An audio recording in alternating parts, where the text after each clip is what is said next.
Okay, happy St. Patrick's Day.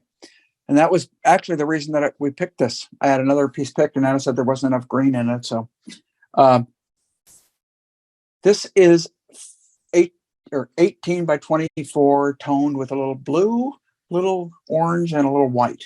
Um, and it's acrylic, it's dry. But this happened to be an area called Chateau Saint Jean where I was painting with a group, year or so ago, and took a lot of photos. I always, whenever I paint outside, I take a lot of photos. Um, and this wasn't the exact view I painted. I painted a little bit of a different view, but I like this because of the lead in with all that kind of abstracted flowers, foliage, silhouette of the dark gray with architecture back behind. Of course, you always, when you're shooting on location, sometimes you always get somebody wants to get your picture. Of course, I don't think he wanted to. He just got there, so I won't put him in. But we'll just kind of get it going here. Shapes. I was going to not draw and just start painting, and then I thought, nah, I got some architecture in here, so maybe I want to get a little bit drawing down. So we're going to come in with this. Where is that tree? Probably about here. Bottom of it's about here, actually. And the top of the architecture is right about, looks to be about here. Roof line. That's the only reason I'm drawing is because of the architecture. Now, this sits about, my guess is, it's about right. And as I say many times, whenever I'm doing this kind of stuff, I'm always kind of guesstimating in the beginning.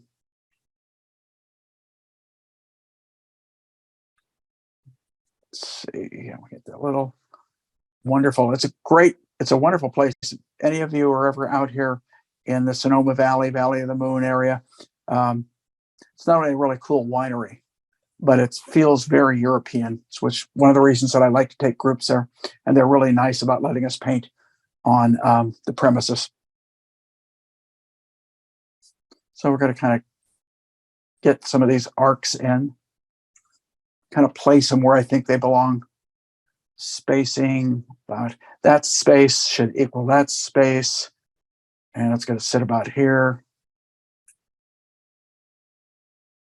And then we have one over here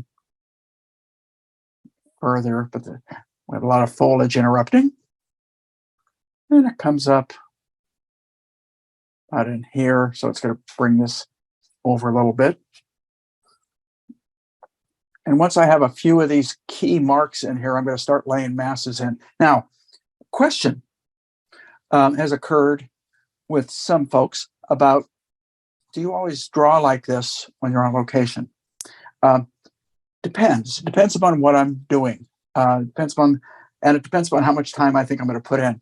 If I'm going to put a short amount of time in, I draw very little and very abbreviated. If I know I'm going to put more time in, I might do a better drawing.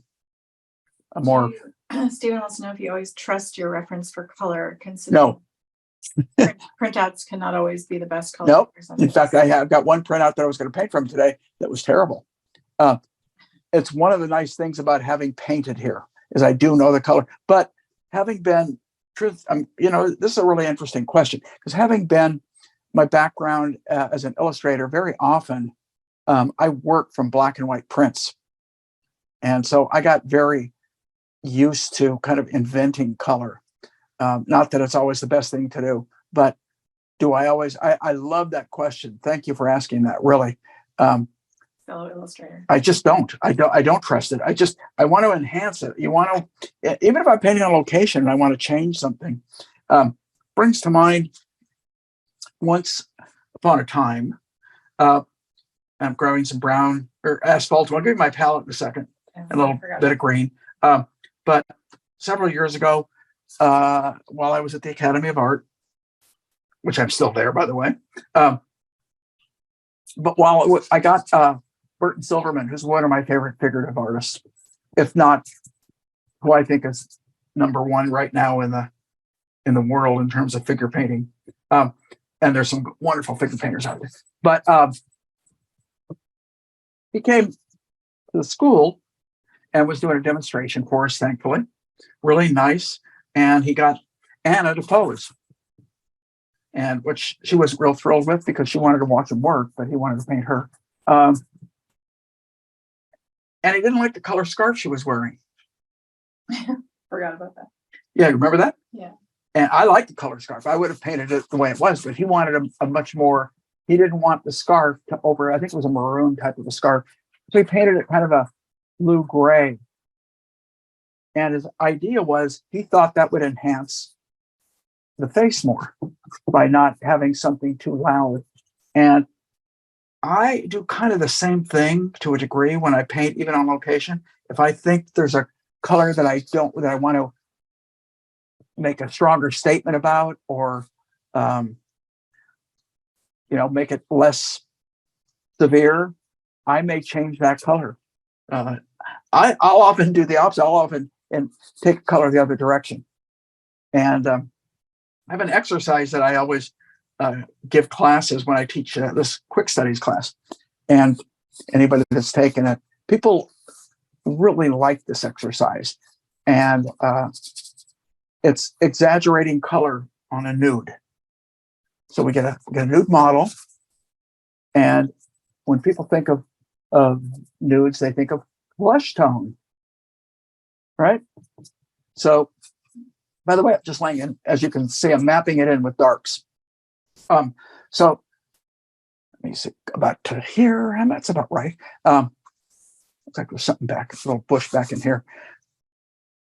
So what it is you're basically learning how to paint the value that you see and take the color to an extreme. An extreme, but don't change the value. It's just a great exercise. Now you can do that. You don't have to do it with a nude. You can do it with almost anything. But the reason we use a nude is because people have already a preconceived idea about what the flesh tone should be. And by using the nude, then you literally have got to, use a little bit of your imagination. And another exercise that I came up with years ago, and it was a young lady in one of my classes that asked, she goes, she was interested in landscapes, and she was saying, do you have any exercises that'll help us be more inventive in terms of coloration in landscapes? And I said, yeah, actually I do. And I thanked her for asking, just like I thank you guys when you ask these cool questions. So here's what we did. I gave everybody black and white photographs. And I told them they had to come up with two paintings from that photograph. And they had to get 4 of them done in a day so they could take a couple of photographs. And what it was you had to pick winter, summer, spring, fall, rain, snow, all that, and choose and be committed to that and try and see what you can do in terms of inventing. But like, once again, I mean, there's certain characteristics, obviously, if you get winter but there's certain characteristics that are true. But literally, you have to think about what color, even if you want to paint like a sunset. So it's great for artists that don't want to necessarily adhere 100% to the image that is in front of them, be it a photo, be it reality. So they're just cool exercises. Honest to God, I love messing around like that, and not always being a slave to exactly what I see in front of me. You gonna just do your palette? Oh, I'm going to go through my palette. Man, I'm using color up, my darks up like crazy.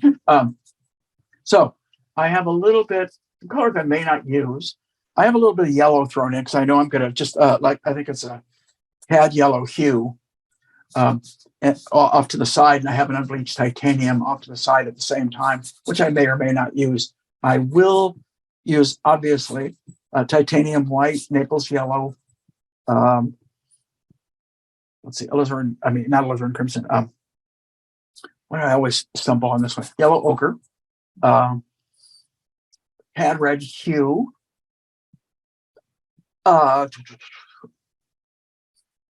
I have to look down. You said look, yeah, lizard crimson, ultramarine blue, sap green, asphaltum, and I actually threw a little bit of, I don't know why I did that, threw a little bit of a Yeah. Mars violet out on my palette. Sometimes I do stuff just because I went, I haven't used that color for a while. So sometimes I'll do it for that reason.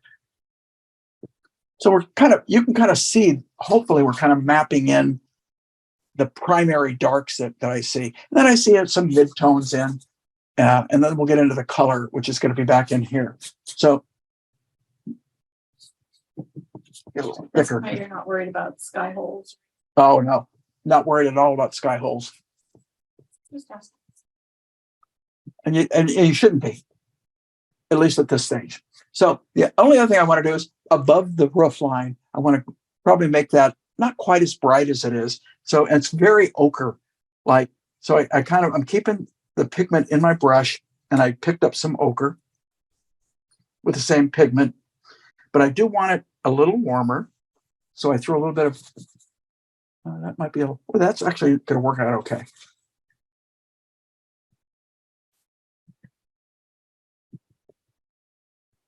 Okay.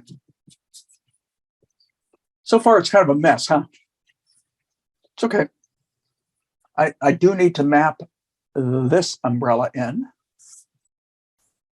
Just kind of roughly. I think it's about there. I don't want to worry about it because it's on top of things.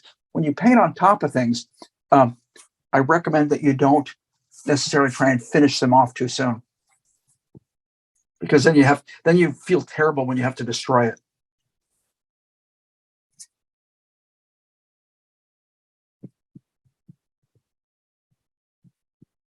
That's pretty good. Okay. Now we're leaving that guy out. So that little dark in there is going to be left out. So what we're doing is we're getting this whole thing mapped in. Now I've got this kind of big green area, and I've got several kinds of greens in here. By the way, let's get this dark. Steve wants to know if you ever worked from underpaintings. Do you mean, and I have to ask you a question. Do you mean underpainting the image and then say in like a, Sign. oh, I don't know, a sepia tone or something, and then painting over it? Is that it, like an imprimatura underpainting? So it's all there. So if that's what you mean, yes, that's what I mean. If that's what you mean, I don't. So after that cool explanation, I just said no. I'm more of an alla prima painter, and if I need to adjust, I will adjust. But generally speaking, I paint more going for color and value that I want initially. So I kind of want to come up with a right. I just feel like I'm too light there. And I'm just ripping through. I'm going to lay out some more sap green. I can't believe how much sap green I've already gone through. There we go. I used two different sap greens. I just realized I picked up the Blick sap green, which is a little bit lighter. And now I just laid down some Gamblin, which is a little darker. I kind of like the darker. Oh, I like that mixture. A little more ochre in it. And we're kind of I don't want to worry about getting it exactly. It's going to come all the way to here. I think in here. And there's ochre that comes down in here. Be bold, man. Trust yourself.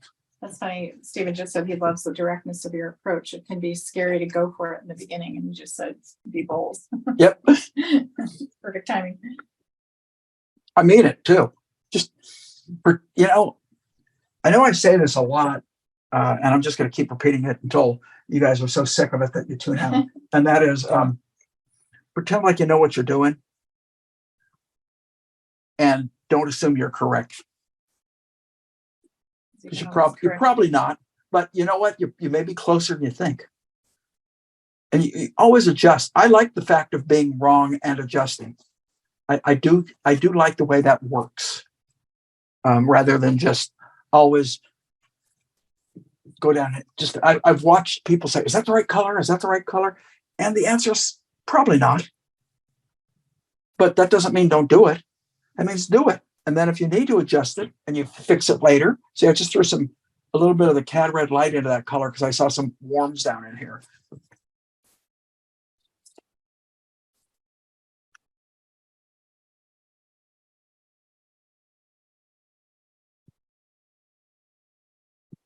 This little gesso brush, I can lay things in so quickly with it. That's a primary reason I use it when I'm painting very quick.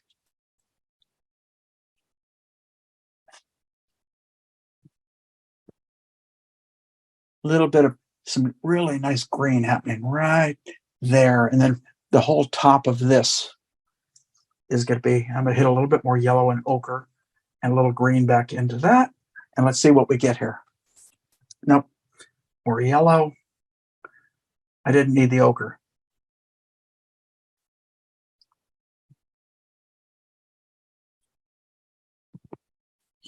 Mitch Gibson said being wrong shows the right way. Mitch Gibson. I know. God, I haven't seen you in a hell of a long time, Mitch.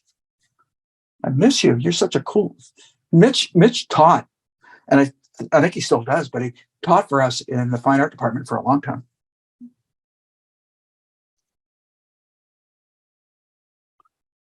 One of the nice things about doing these things that I do now is people like Mitch show up. Steve Gray, old students, not students that are age old, but students that I had a long time ago.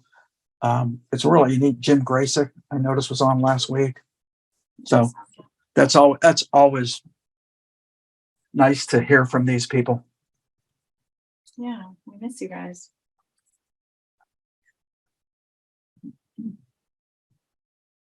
A little bit more green into that. A little bit. It's starting to get kind of dry. You can kind of see. So I threw a little bit of turp into the pigment, and that way I can lay it in, and it'll go down a lot easier. I don't have to struggle as much to get it to go down. Let's get all these grains in and get it to kind of work its way into this area back here. Let me stand back for a second. It's okay. Get a few little darker, warmer colors. So I picked up some asphaltum and a little ochre. Go back in here and warm some of that up.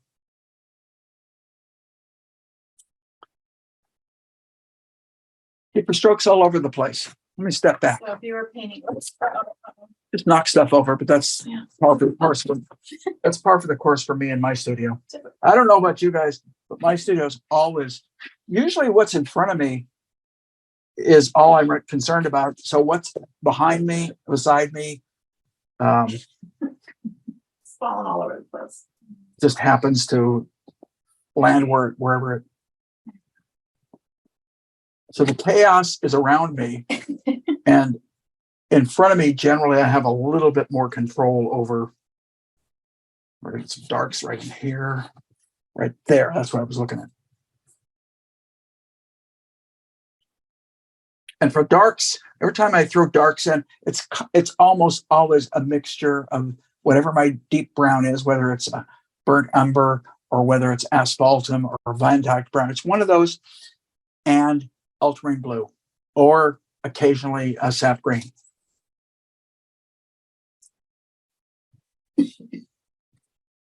It's so chaotic. I kind of want to keep my brushwork a little bit chaotic back here, and it helps.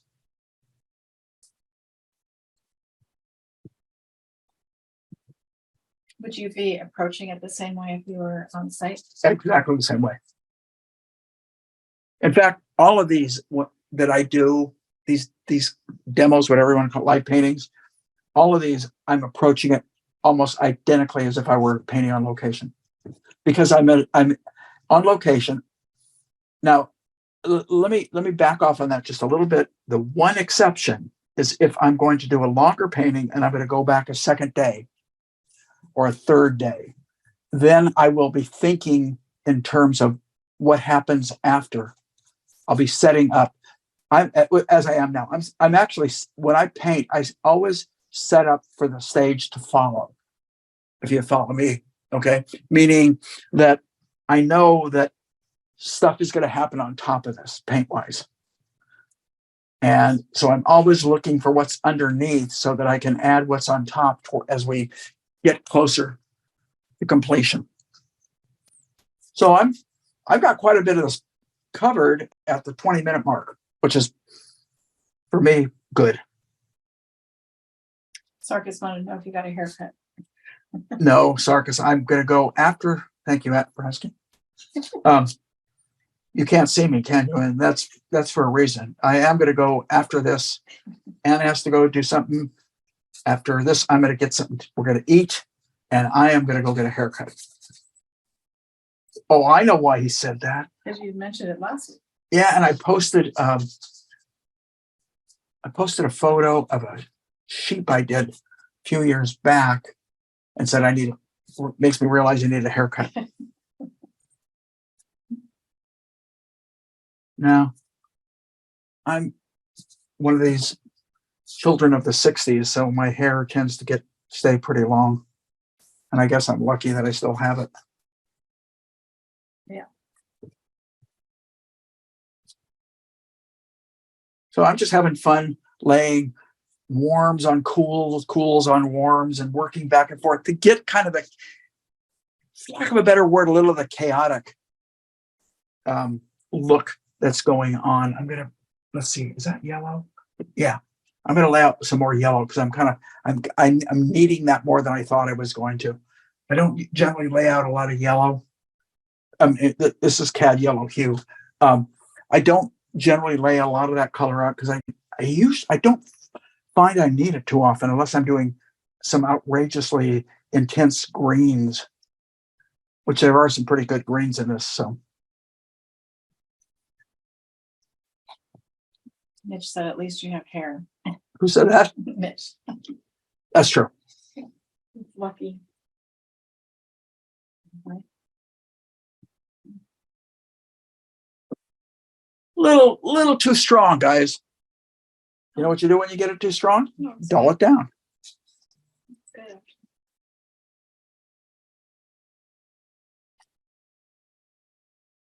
Like I say, it's only wrong if you leave it. And the reason I say that, you're all going to do things that are wrong as you paint. It's just like, particularly when you paint quickly, I know Don Putman, one of my teachers, used to say, "Oh, see, I like that. I like that better than that." Sometimes that happens. Don Putman, one of my most influential teachers, used to say the things that he likes about paintings is what's wrong with them, which I think is an interesting comment. In other words, that's what makes a painting and not a photograph, because there's an personal interpretation going on there. Okay. So you can see we're setting this, kind of trying to set this whole thing up as fast as I can so that I can get into let's get this brighter green. So I'm just taking that color I was just using and I just threw more sap into it. A little bit of, there we go. A little bit of terp.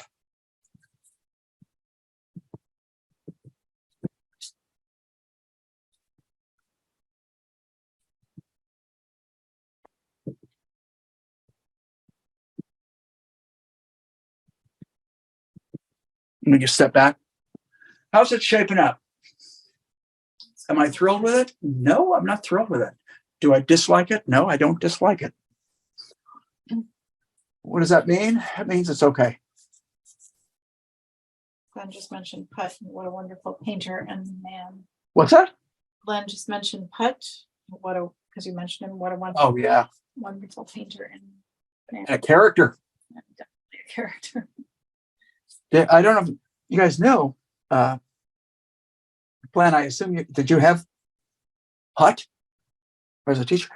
He actually ran with the circus for a while and used to entertain. I remember when I first had him and we went to his studio, he had a trampoline and he started doing backflips on the trampoline.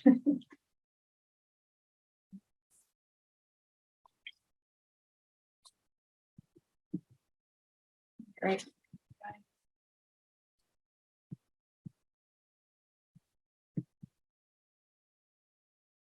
He was the best colorist I knew. Now, they got a guy today that I think is the best colorist I know, and that's John Asaro, who I must ad- admit I was very fortunate to teach alongside at Art Center and become friends with him. And so I've got a couple of paintings of John's, and he does things with color that are amazing.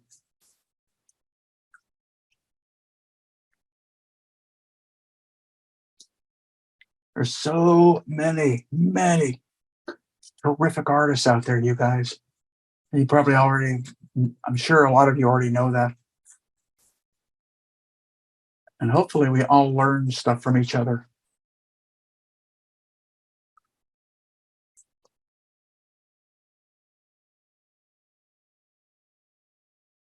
I don't know what the hell I put that stroke in for. It's kind of dumb, but what? Right now it's staying. No, it's not. I don't like that. Keep moving. What you guys? One of the things when you paint plein air, you do have to kind of keep moving because the light changes. On a day like this, the light will change pretty quickly, and usually you've got maximum 2.5 hours before it changes so much you almost are doing a different painting. So you want to really establish. Now, sometimes within the shadows, it's not going to change as much. The lights are really going to change.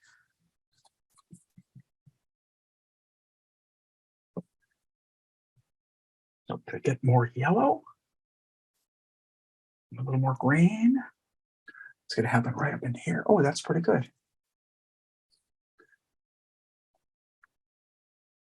And there's some, oh, I just caught some really nice oranges back in there. So I'm going to grab ochre and a little tad red and mix it into that color. And it's probably a little too, let's throw a little alizarin into that, it'll darken it a little bit and still keep the reds there.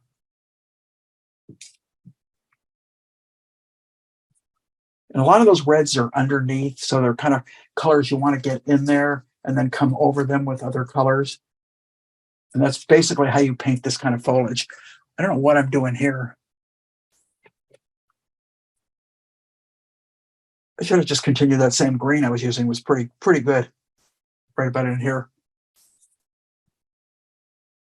Get it covered, nothing else.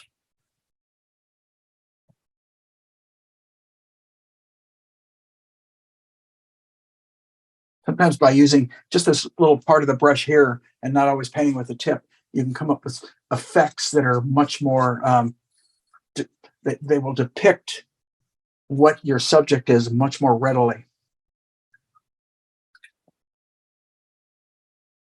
So you can see I'm just layering and layering and layering, and that's all painting is layering with the right color in the right place until you're done.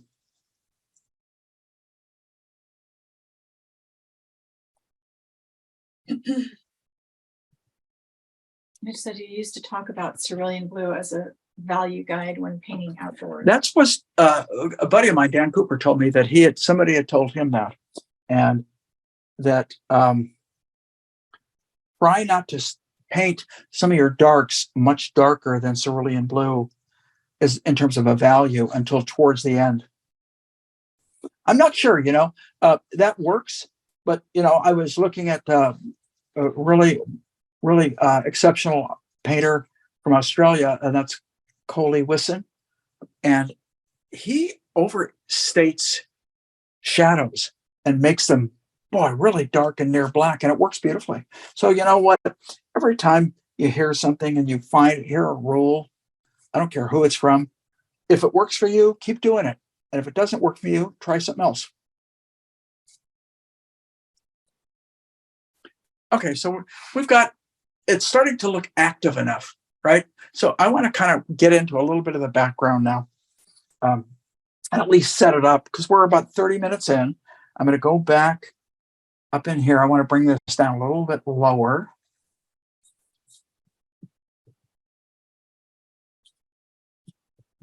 And that same kind of color works its way back in here but we're gonna hold that, and let's keep the roof line about there.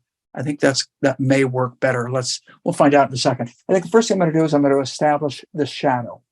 This shadow tends to be very similar in value to that color right there. So almost going to take that same color. It's a little dark. Stephen wants to know if you always mix your blacks. Yeah. Yes, I do. The only time I don't is if I'm using like a straight black as kind of a graphic background, or when I was illustrating, if I had to do outer space stuff, very often I would add black into my palette. Or if I'm using a limited palette, sometimes you want to use a limited palette, black becomes your cool. So, but generally I do. When I'm painting what we'd call full value, full palette, I do mix my blacks. Something I was taught from day one of art school is there's no black in reality. All blacks are either warm or cool. Okay, so I'm gonna now get the roof, this part, and then we got a lot of little stuff in between, but let's get those big bold statements in there right now.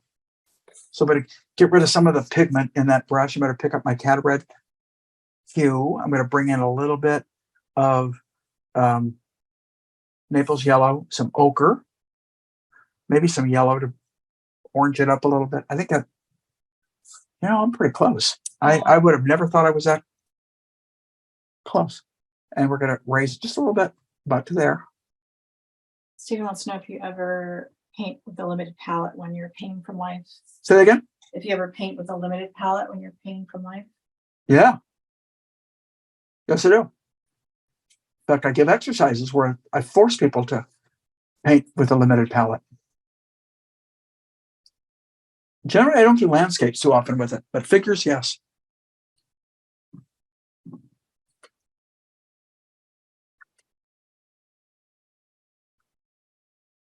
But I know people who work with it a lot more than me.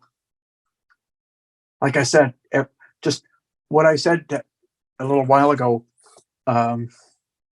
learn all what people call rules. The only rules I say are perspective is a rule, unless you're getting into distortion. Anatomy is a rule. Proportion is a rule, unless you're getting into distortion. Those are things that are what I call absolutes. And in other words, those should be correct. Color you can enhance, value you can slightly enhance, and still make things work beautifully. And Mitch says, and bigger brushes that you always taught him. Yeah, I'm a big brush fanatic. You're absolutely right. Just because I learned a long time ago, when I worked with a small brush for too long, I screw things up. And so it was told to me when I was a student. I mean, it was really drilled in my head, not to be afraid of a bigger brush. And so I usually have a line that I use. If your brush is feeling too comfortable, go to a larger scale. So now speaking of going to a smaller scale, I'm going to go to what is this? A number 8 flat. And I'm going to look at this color. Well, I didn't mean to do that. I didn't know there was pigment on it. Oh, well. So that's close to, say, an ochre and a Naples together. It's probably closer to a Naples than any color. In fact, here's an ochre and a Naples together, and I think I'm about right, but I could be wrong. So let's try it right there. Pretty good. And I think I can throw a little bit more ochre into that. And let's go. I'm going to change position of some of these.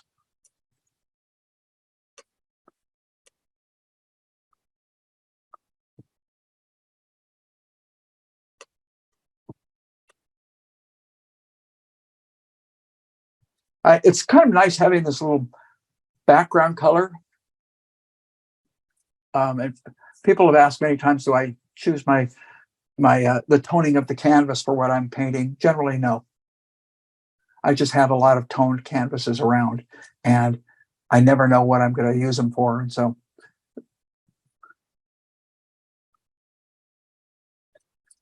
see, I've just carved out part of that umbrella. Now, is that about right drawing-wise? It doesn't quite look it, but it's close. But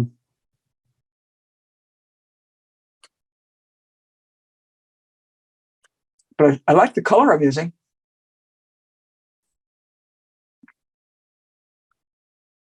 Yeah, It's working. The color is the right color, and the value is right.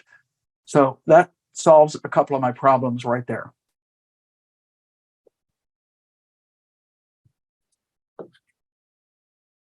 Probably have that umbrella a little too thick.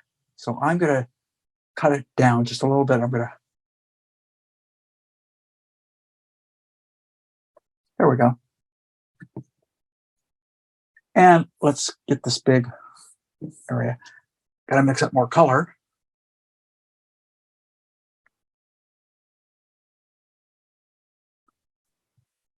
That's pretty good. Looks to be about that wide, huh?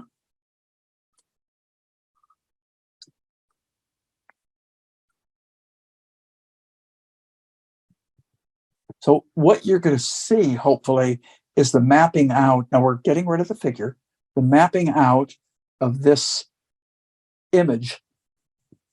And then once it feels correct, then I'll worry about doing other stuff to it. I don't want to do it now because, what happens if I put all this wonderful detail into it and I realize it's misdrawn, it's in the wrong place. So one of the things that I want to do at this stage is make sure things feel right. And if they feel right, then I'm ready to go to the next stage. If they don't feel right, what I need to do is fix them before I move on.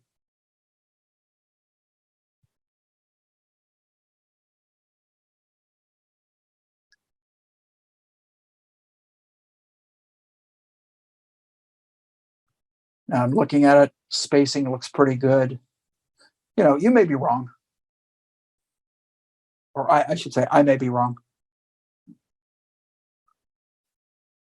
The width is it's narrower, it's about here, which is going to make, there we go. It's going to make that tree trunk come over a little bit, about here.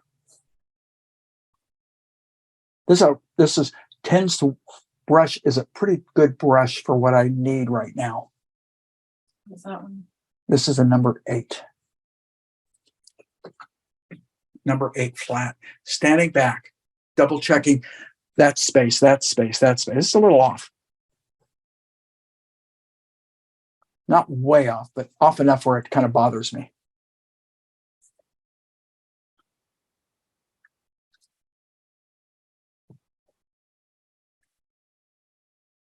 Here. Some negatives I'm beginning to see. So from a distance, it's starting to take on the approximate look that I want it to have as far as placement, proportion, all of that goes. All the details happens in here. Everything else is pretty loose, pretty indicative. So I'm going to lighten that color a little bit with some white.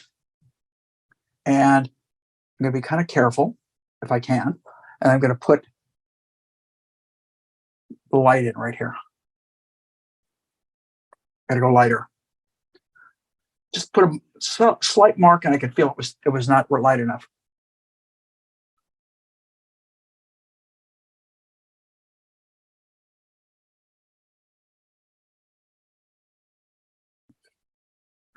Little pieces of light. Stick it through here, and maybe I'll do it over here too. Okay. It feels okay. Underneath it, it's getting reflected light. Warmer and not as dark as this, not as light as this, but it's right here.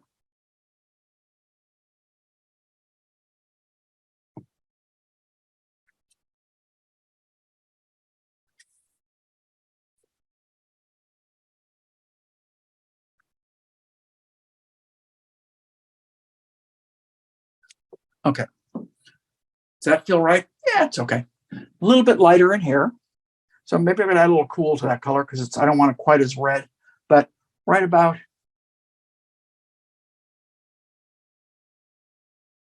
in there. And then let's leave it alone for a little bit.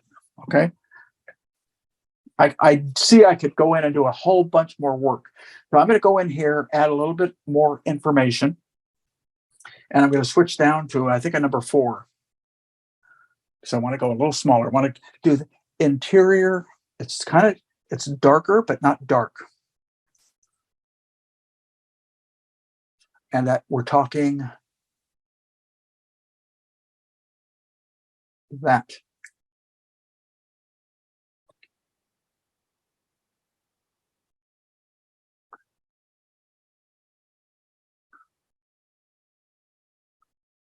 The other thing, I did study one thing that I should tell you before I started this, and that is there's light hitting this. Where the hell's the light coming from? Well, it's kind of hard to tell. We know it's coming from above, but I can tell there's a shadow on a little light here, and it's angling that way. And that tells me the light is coming from here, probably from here. Okay. I always like to know that.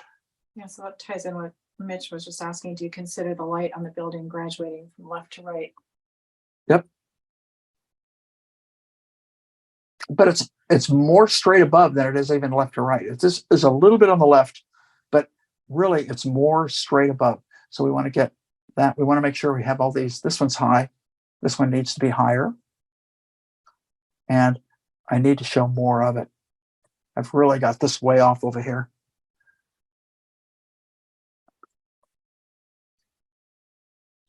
Let me go straight across. Okay. I'll redo the umbrella. The umbrella's got to be lower anyway. So standing back, I don't like the arc here. A little off on that arc.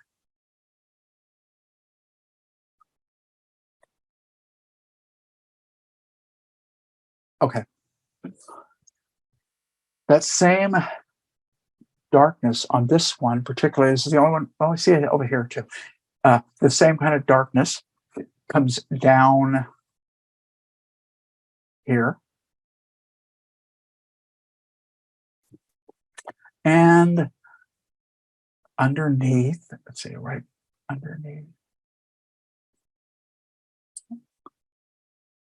I put these umbrellas in way too soon because they're way off. Like this one's way too high. So you know what I'm going to do? You don't save it if it's wrong. You get rid of it. That'll allow me to paint back into that area. Okay.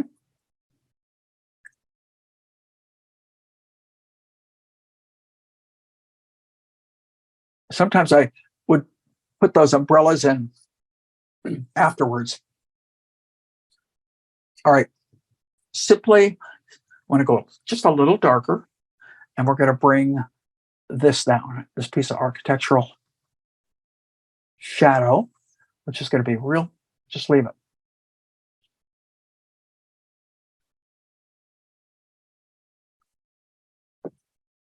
Okay, I see it there. And I see it here. And it comes out of the shadow, so it's darker up in that shadow. And it's right about there. A little whiter. Okay. And as it goes up into the shadow area, we read it darker. See that? So now it's coming from the shadow into the light. Same, not quite as dark as the dark color I just used, but also right at this point. That's why I said I put that umbrella in way too soon and way wrong. But it's good for you guys to see me do these screw ups. Really, I mean, and how to correct them. Yeah, I always think that's one thing that's lacking sometimes when you see videos of someone working, because you can go back and edit it and you don't see a mistake that might have been made. But if I make a mistake, you see it. Stephen was asking if you know the work of Tom Hughes. Yeah, kind of.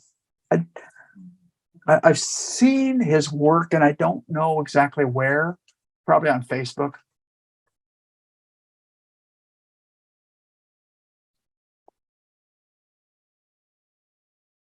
This is a little too wide here, so I think I can broaden that a little bit out here. And then let's get a little bit over here. And let's put it in here because I'm going to put that umbrella in, but later.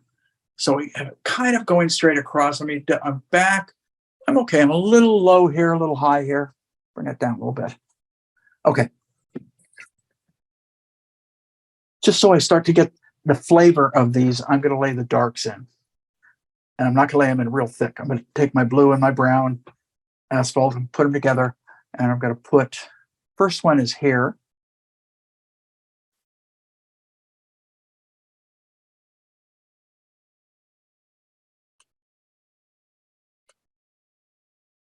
Here.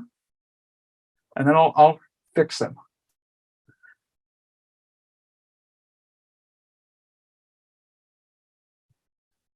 You know, if you're a super photorealist, you're going to paint architecture so perfect that you won't see it wrong. I'm not that much of a photorealist. I'm a little bit more of what you might, a little more impression.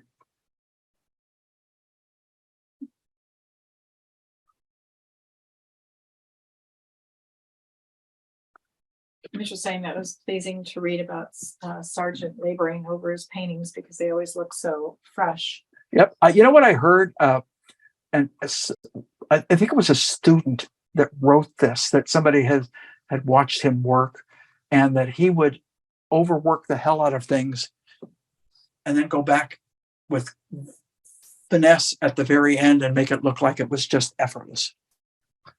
I don't know how true that is. I like the idea of it. Sure, it's nice seeing the show. Yeah, the show was great. If anybody hasn't seen it yet. Yeah, the Sargent show at the Legion is worth a trip for anybody that's in the Bay Area.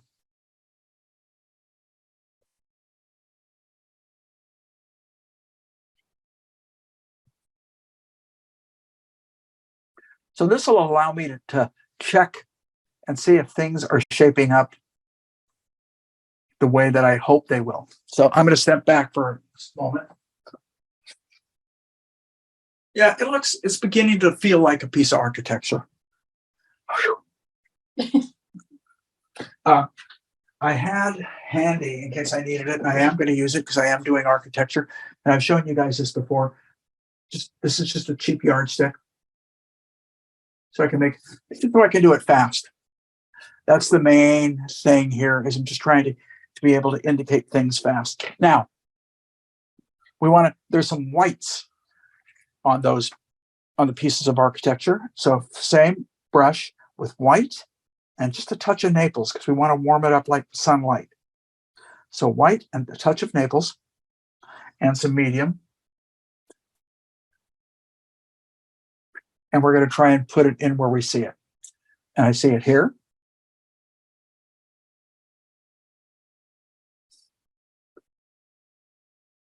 And I see it here. I'm picking up a lot of dirty paint. So every time you see me take my brush away, I'm cleaning it.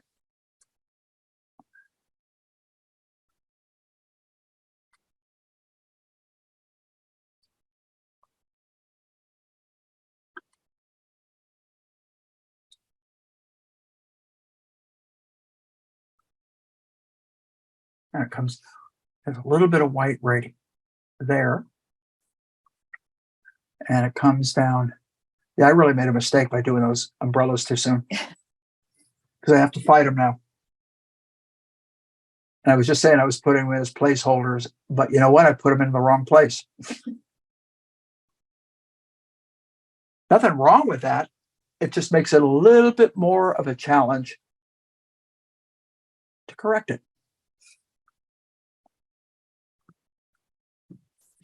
Okay, that's working. I had to stand back to see it.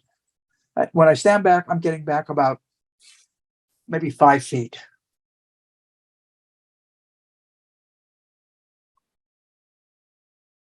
And I'm having more of the foliage come over that window in case you're wondering. So the light and the shadow are starting to work. I got the values in there correctly. One of the things I do need to do is to put the centerpiece in. So I'm going to use this just because, right? And we're going to go right here, center. One, I picked up a lot of dirty paint. So I have to clean that brush a little bit because if I don't, I'm just going to redeposit the kind of mud. Let's put one here, center of this, right about, we want the similar spacing, so we want it about there. Back in here, we really aren't seeing much. We see a little bit of light back in here, a little bit down there. Okay, so we're going to leave that alone because it's basically shaping up okay. We're going to need to put the cross members in. First thing I'm going to do, I'm going to grab a little liner. Now I'm going to hold off on this for a second, okay? I don't want to get finished too soon on the, because in case things are still off, I do want to make sure and get re-establish. That's a little too red.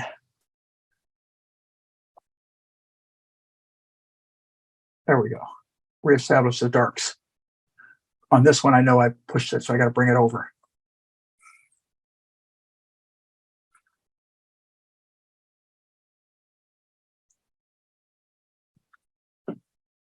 Okay, it's feeling like it's shaping up. We're gonna, I will get those umbrellas back in there. It'll be one of the last things I do because they're sitting on top. So we want to make sure I get this color right. And I want to carve this down a little bit. I've cut that down 2 or 3 times now, if you haven't noticed. Do you use a maul stick as well? So, you know what I use for maul sticks? Stuff like this. Whatever you can find. Yeah. I don't have a specific maul stick, but I use a chunk of wood. You have a really nice one. No, I don't. It's not nice. Well, I have a little one that someone gave me that they made. Oh, you know what? I just saw something I missed. How many times you guys paint something, you go, oh, I missed that. Right. Again, we got, this needs to be about here. First of all. Misplaced again.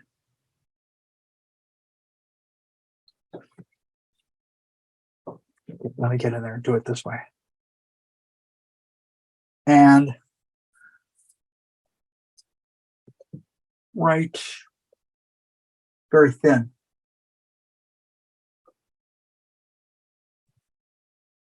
Okay. So what we're doing is we're actually getting the architecture to start to make a little bit of sense. That's, I don't need that there. I'm going to get rid of that in a second. You see the shadow on that lamp from the lamp right here? So this shadow is about there. And then there is a lamp that's going to be right in here. And the shadow is going to go like that. Okay. Anything else I need? I do want to fix. I'm having to do a lot of fixing on this one, you guys. Just means I made bad judgment calls in the beginning. So let's go back to this.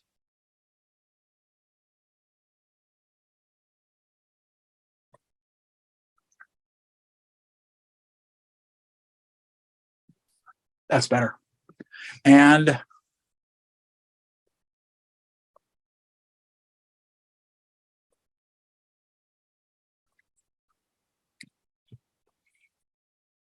okay.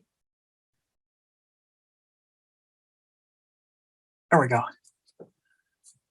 Now we'll get that lamp in there. Now, while I've got this light color mixed up, I begin to see little hints of it coming through.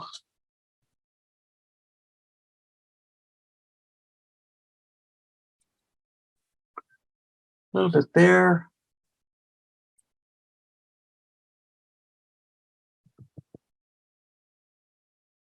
A little bit in here.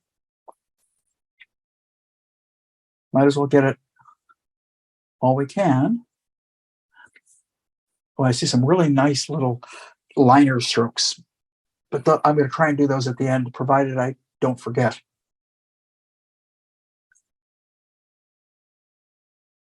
I'll remind you. Pardon? I'll remind you. Okay. Fix a couple things and then we're going to move on to the next stage.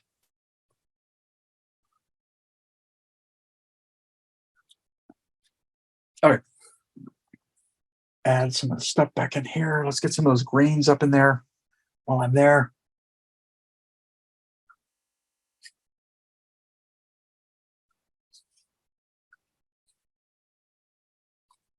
Just probably shouldn't be doing it with this brush, but it's with a brush I have in my hand, and that's why I'm doing it.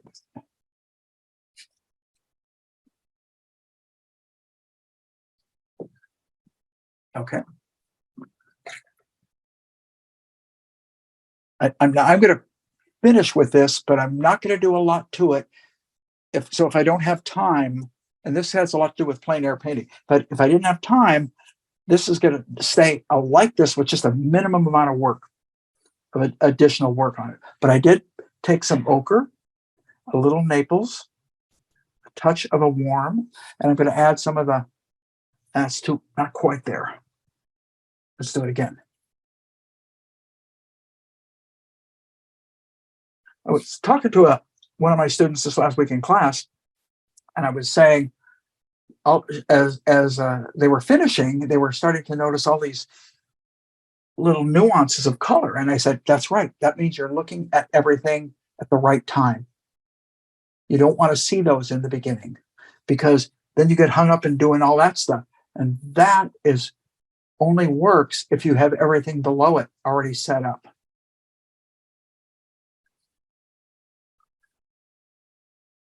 Now, how to put it down, that's a whole other deal.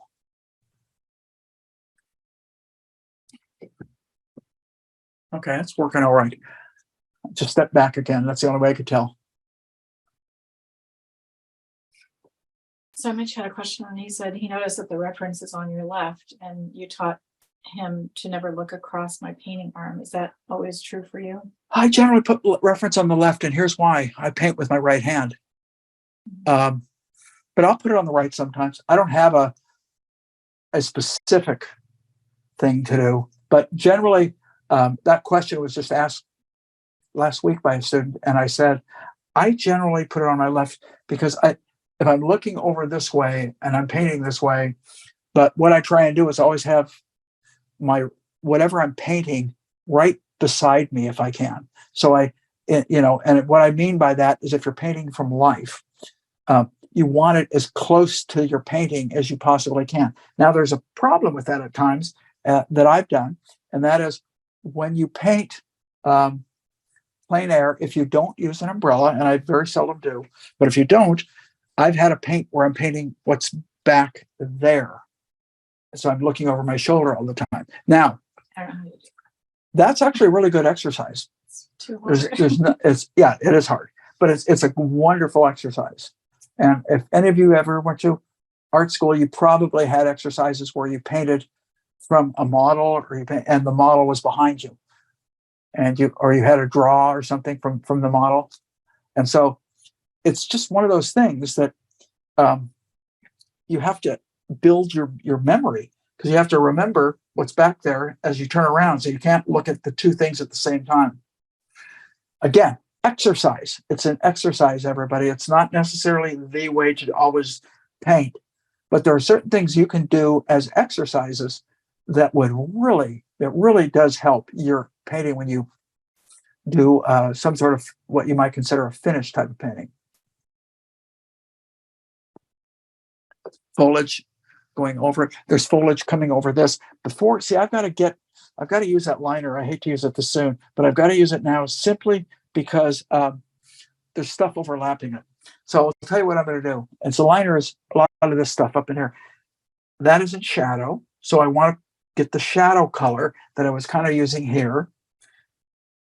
And I can always accentuate that a little bit if I want to. And by that, I mean just darken it a little bit if you want it to stand out a little more. So that's too much. But if I go over it 2 or 3 times, it'll blend into the color.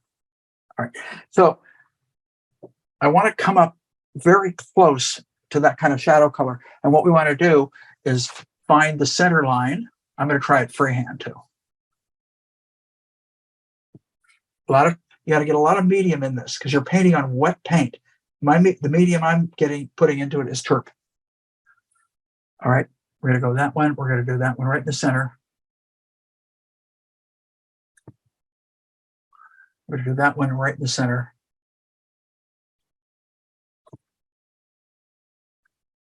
Right in the center. Okay, now we're going to radiate. And we're going to let it radiate out. There's a short one and a long one. So the first thing I'm going to do is I'm going to take this and I'm going to go from here to there. And from here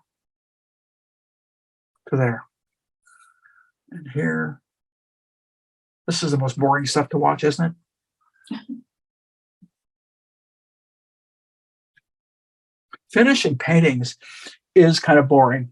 Watching the beginning of a painting is always much more exciting because you're doing big, bold stuff. And as you get closer to the finish stage, you're being more careful, you're refining. And so you have to be a little bit, you paint at a different speed. I like to say you paint at a certain speed when you're first starting, and then you shift to a different speed as you progress. So there's everything. Now we're gonna add light to these too. So what we're gonna do, the next thing is I'm gonna come up with the midpoint of that, which is gonna be right there, and we're gonna take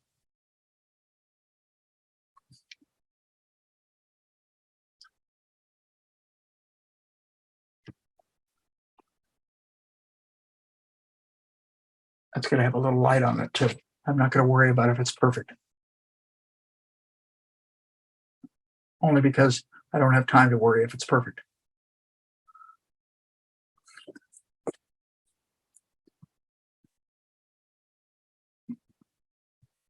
Do this one.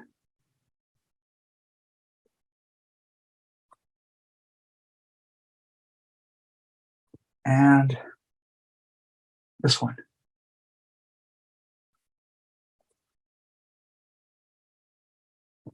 Okay. And now we got to get that additional line in there, which is right there, there.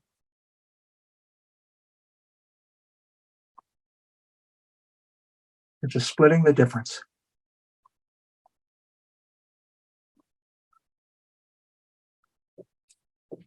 So we kind of have those in there. They kind of feel correct.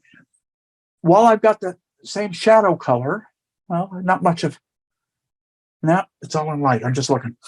Now I'm going to take light, same color, white, a little bit of Naples, some turp, because we're painting over a couple layers of wet paint.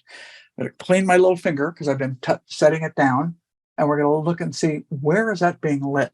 Well, that's being lit.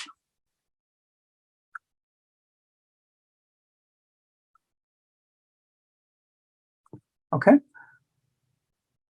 I think that's about it. I don't see a lot. Okay. Explain that. And the center lines.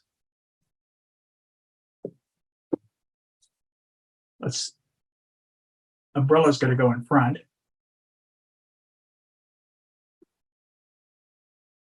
One there. One there. Basically, these center lines kind of follow down from this point, from the little curve. The umbrella's going to go there. Wavered a little bit, but that's okay. It just makes it look more arty. That's what you do. You start coming up with excuses for mistakes. You say, well, you know, it's just more arty. But now, when you start to look at this, on this one, I see some light happening here. A little bit up here. A little bit here. Definitely here. A little bit here.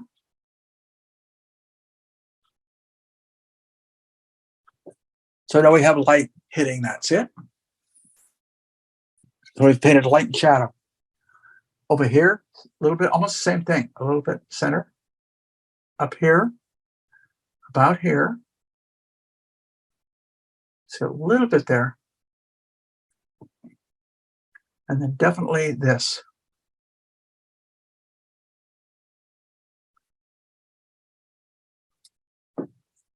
Get the one on the right. This is the tedious part, I told you.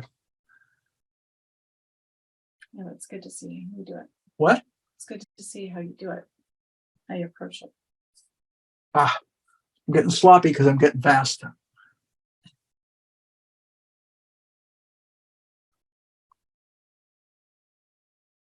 Or I'm getting arty.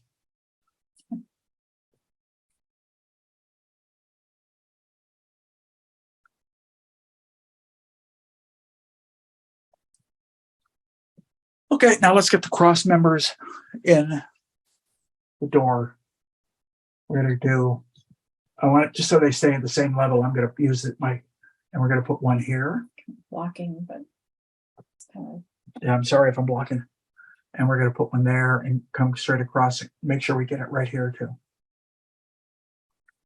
And then one down below it, about here.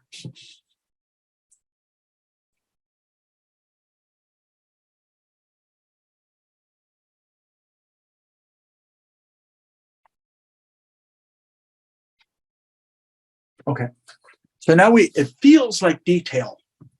It's not, but that's all we're doing. This is impressionism, guys.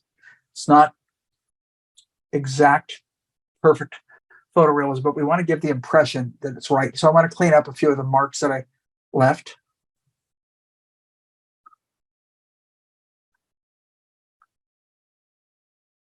Not that I have to, because sometimes little picks like that look kind of cool. Okay. We'll get those umbrellas in at the very end. Now let's start to move up into some of this area and see if we can get it. I think I'll go back to my number 4 and pick up a little bit more detail. Dark, right.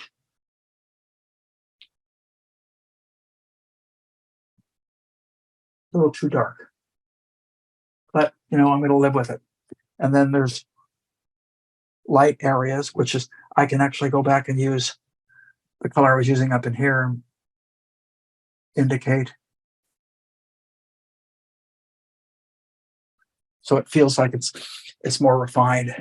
Okay, let's start to work up here. Then I'll go back and finish up with the umbrellas and hopefully some stuff in the background, make it look almost good. Okay.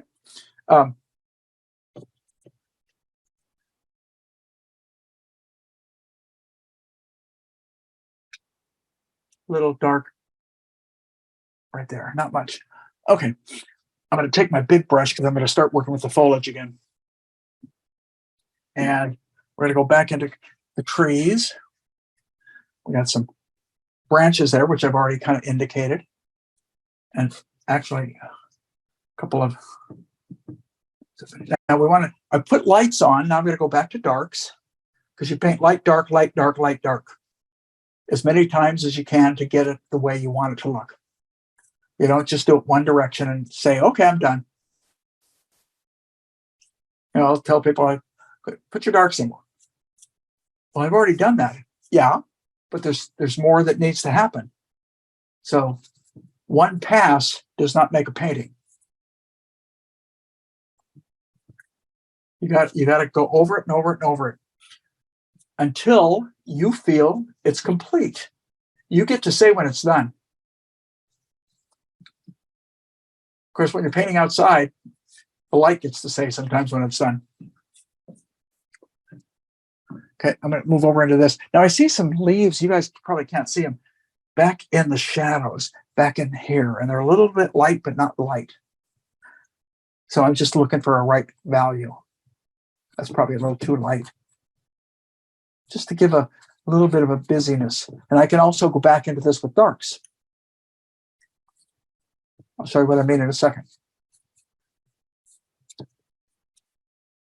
So it's flat.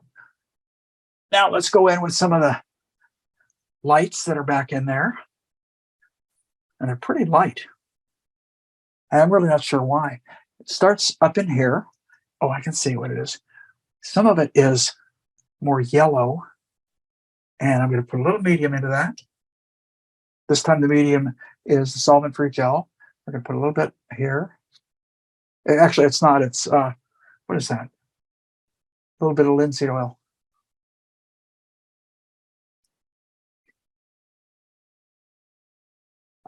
Don't want a little heavy-handed.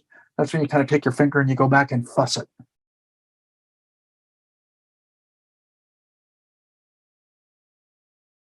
Is there different brush strokes that keep your darks from producing glare? Yeah, down strokes. Vertical strokes will not show as much glare as horizontal strokes because light always comes from above. It's horizontal stroke, so you're probably getting glare right there. Are you? Okay, watch. If you're getting glare right here, if I go this way, hopefully that eliminated that glare.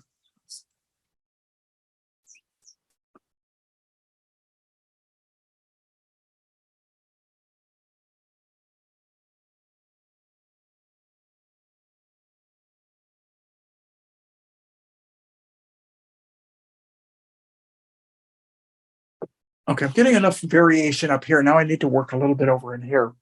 What do we got time-wise? I've got 20 minutes.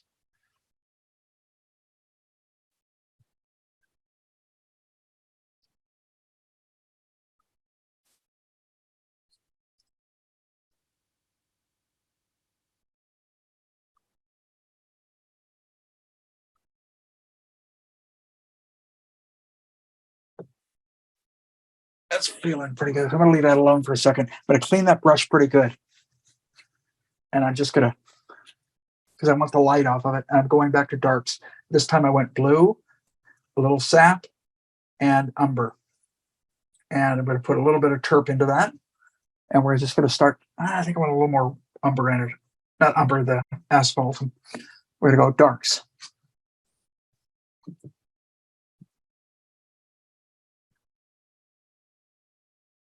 Maybe a little alizarin or something to warm it up just a touch. Nice edges here. Make these edges a little bit nicer.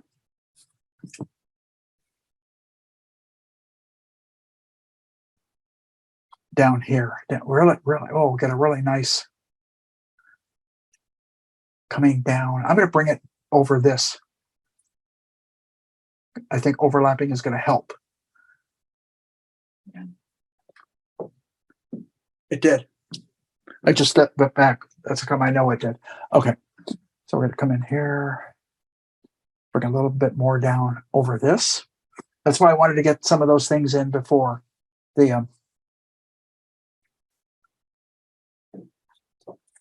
I wanted to get a lot of the, let's get this dark. There's some more darks. And what happens is that initial tone becomes kind of a lighter mid-tone. If I add enough. So a little bit more medium in it. And we're going to get a little bit of this edge quality. I don't like that. I like that.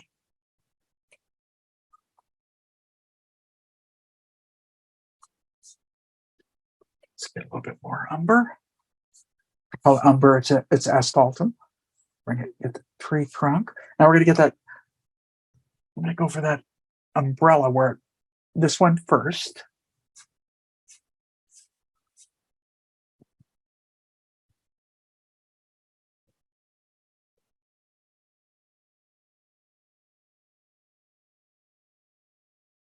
Okay. And then this one, which is going to be sit about the same level. It's going to come from about here.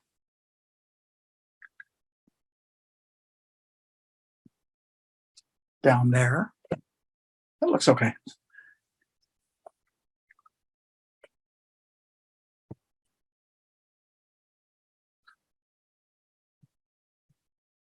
Every time I put a stroke down, I'm mixing into that paint, you guys. So I got to be kind of careful. We got a little bit, that umbrella's starting to work finally. And we have both umbrellas are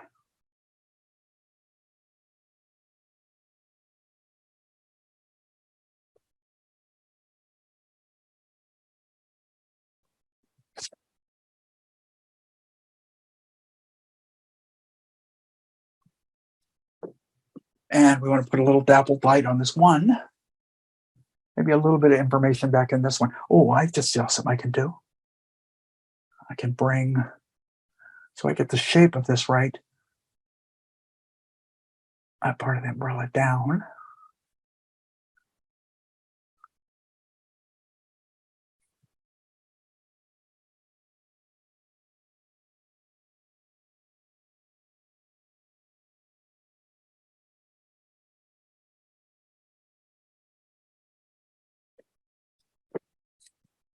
Okay, a little light on this umbrella. And for that light, I'm going to use the shadow. Oh, that looks good. Uh-oh. What fell now? I don't know. Things just randomly fall. I know, I need a haircut, but my studio needs a thorough cleaning. But I'm going to take care of the haircut first. I don't scare people when they see me. So we got a little dappled light on that umbrella.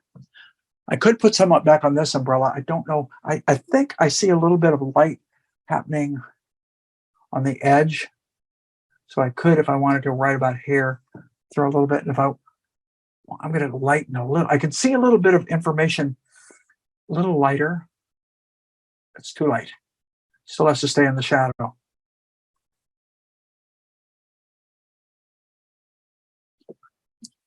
Yeah, that helps separate the umbrella from the tree a little bit. So now let's take, I've got about 15 minutes. So let's do what we can to get some of this foreground working a little bit better.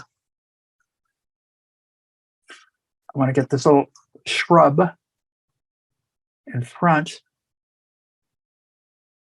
of that doorway. Get a little bit of light in here, a little here. Now there's a couple of almost like barbecue tables there, which I like that color, so I think I'm going to use it. A little bit happening right. Oh, that's what that is. What? I didn't know what that was back there. It's, you know what it is? It's a, I can see, it's actually a chair. And that's where the man is, but we're not going to put him in. And then there looks like to me there's another one right about here.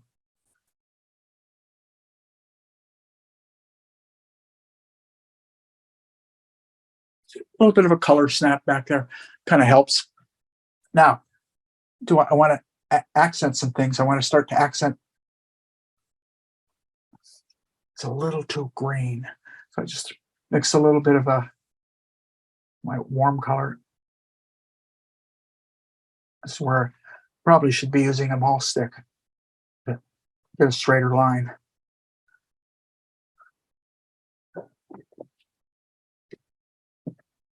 Oh, I know I was mentioning some liner stuff that I saw.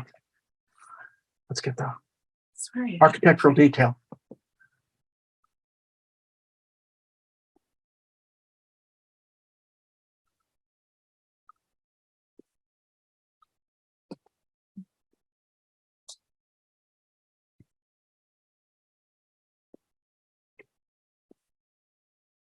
Okay, let's work on that foreground, like I said. So I'm going to try and finish up what I can any little touches on that tree. Painted negatives. Now I'm going to paint the positives, meaning the tree. The negatives, meaning the holes between the tree. And then as we move up into this area, looks like there's another bench or something back here that's dark. And then let's get some darks so I can work. I have something to work my lights on. So right in here, up here, over, some pretty greens up in there. Let's start to bring some lights now. Not all the way to the light flowers. We'll put those little light flowers in at the end, but I got to be careful about that because that can be something you can really overdo.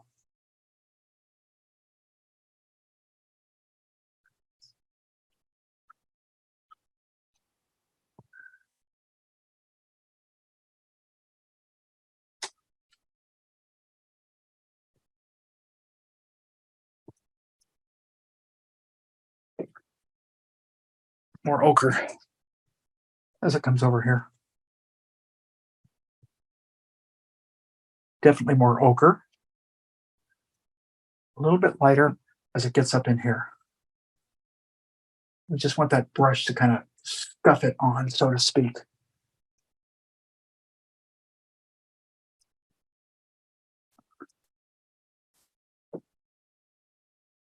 Okay. A little bit more up in here before it's those flowers sit on something and they're not just on the green. There's some worms, kind of semi-light worms below them. They work their way up here, up there, overlapping into the background.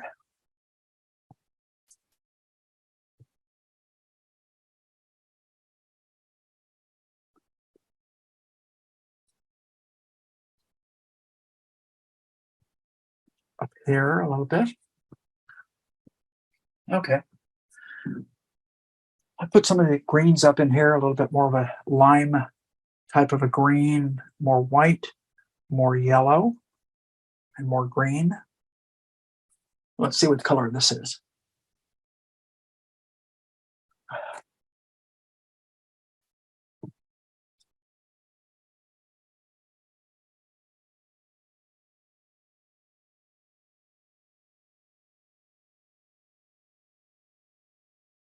A little more green,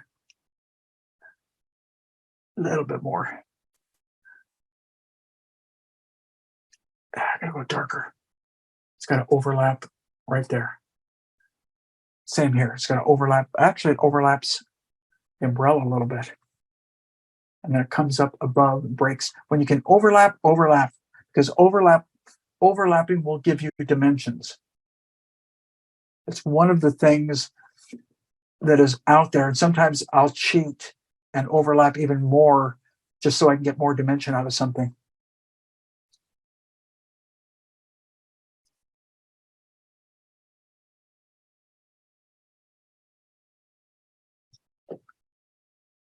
So a little flat right in here. So we want a little bit more bounce of color and value.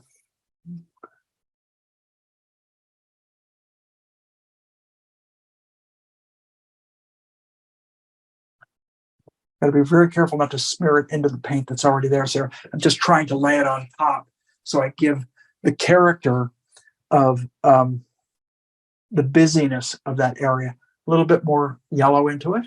So we get a little bit more overlapping. Down here. More green now. It's a really pretty green right there. And I see it down in here. Some of this stuff at the very end, I might come in and use a small brush stroke just to bring out a little bit more feeling of detail. It depends upon how what I want it to have. So I darker, just kind of laying in some darks before I put some of those light flowers in.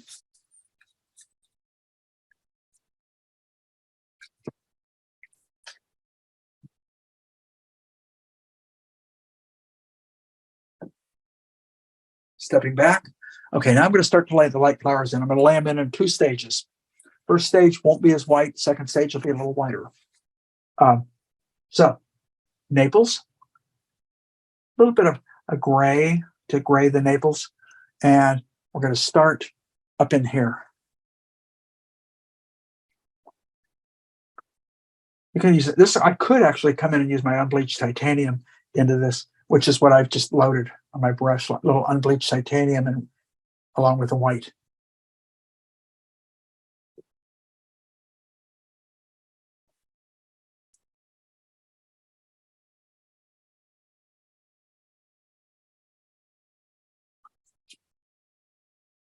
Let me step back. Okay. Huh? He said, okay, what does that mean? It's okay. I'm not way off. Let's put it that way.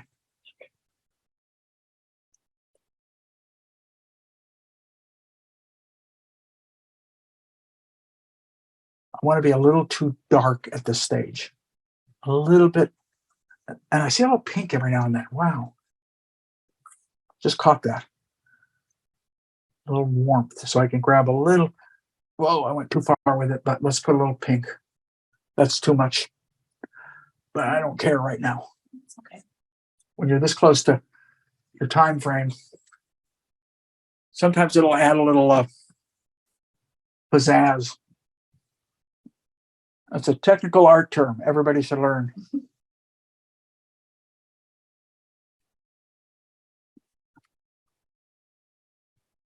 Get that pizzazz going. And what I want to do is finish with almost white.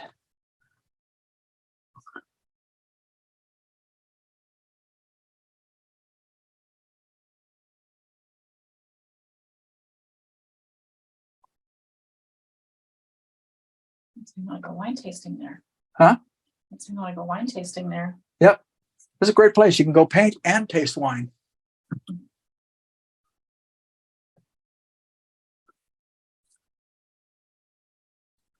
It's a big flower up front, in case you're wondering. So now I'm going to take them and I'm going to push them just a little bit brighter. And for that, I'm going to clean my brush. Get most of it out. Go back to my white and a touch of Naples. More white. More white. And now I'm going to, just a little bit of medium. Not much, because I just want to touch my brush and have it sit on top. And you see the light's coming from here. So where do I want those lights? I want them to be on this side.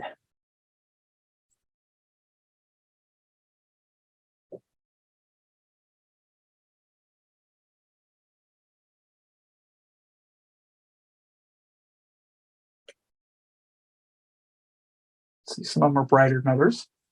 And you can pick and choose.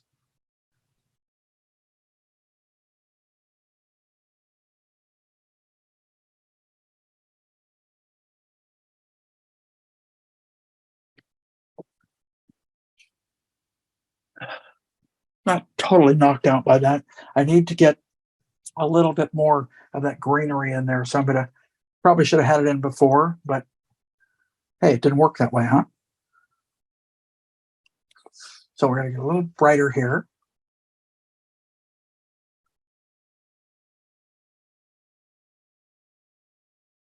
Every now and then back in here. And then I mentioned what I might do at the end is grab a liner or another brush. I don't know, just gonna grab the liner since I've got that. And we're just gonna put a few little strokes in to make it feel like there's detail back there.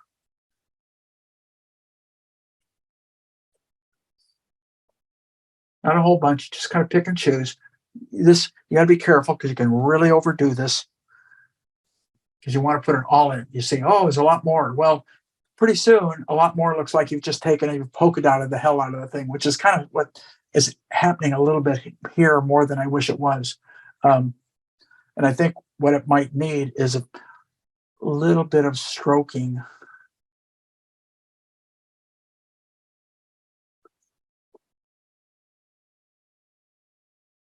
A little lighter, I throw a little bit more of a, and I can see it up in here.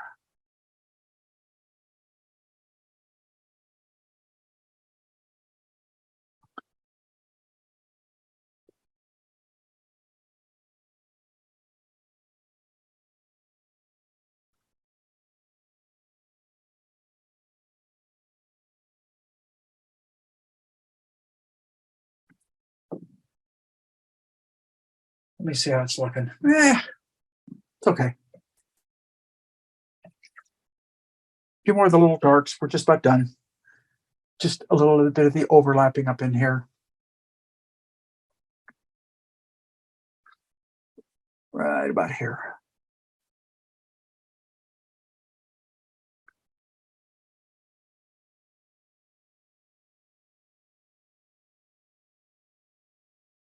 I'll overlap like crazy if I have the opportunity, because the more overlapping I can get into something, the more I know it'll probably work out pretty well.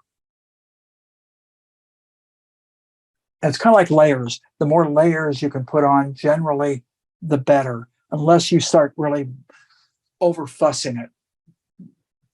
Like some of this stuff is a little over fussed to me. It's just, I might want to smear it a little bit.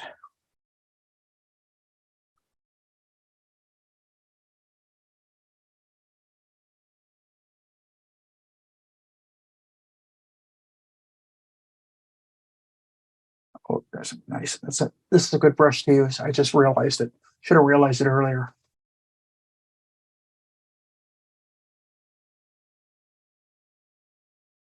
Always do simplify when you get stuff like this as best you can, because the more you want to kind of overdo it, almost the more it gets kind of corny looking. More red than I wanted, but I did want a little bit of a warmth right in there behind. And where are we at time wise? Oh, we're just about done. Okay, bring a little bit more.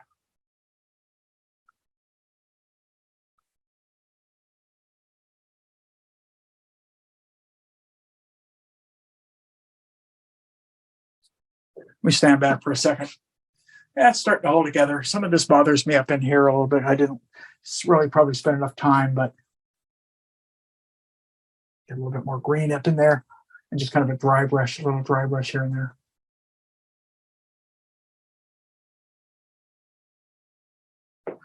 The more you can, the more layers you can do like that, the better.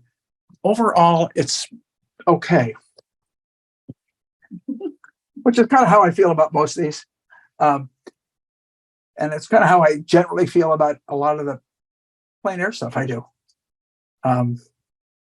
But you know, I sometimes until a day or two later, I really can't tell if it's working. And that's why I try not to go back in the studio and over fuss things, because immediately, just because tomorrow I might feel better about it. Of course, I might feel worse too, but you know, that's good. Just trying to break some of the stuff up, make it feel a little bit.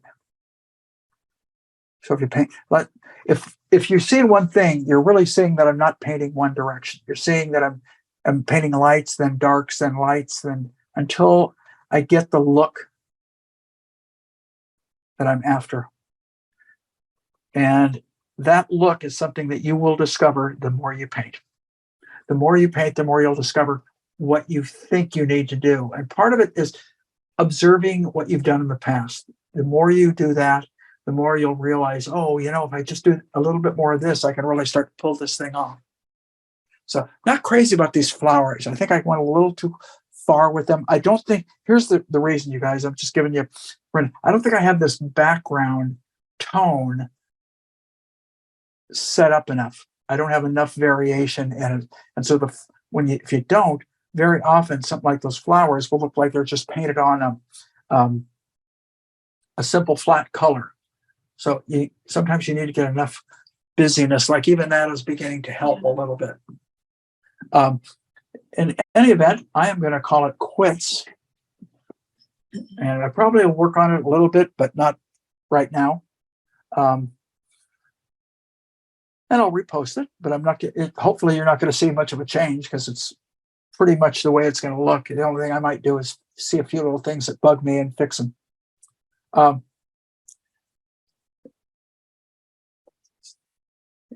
Thank you guys for watching. And hopefully we'll see you next week with something new and interesting that I can kind of begin to develop. Always looking for new stuff. Well, I just kicked something.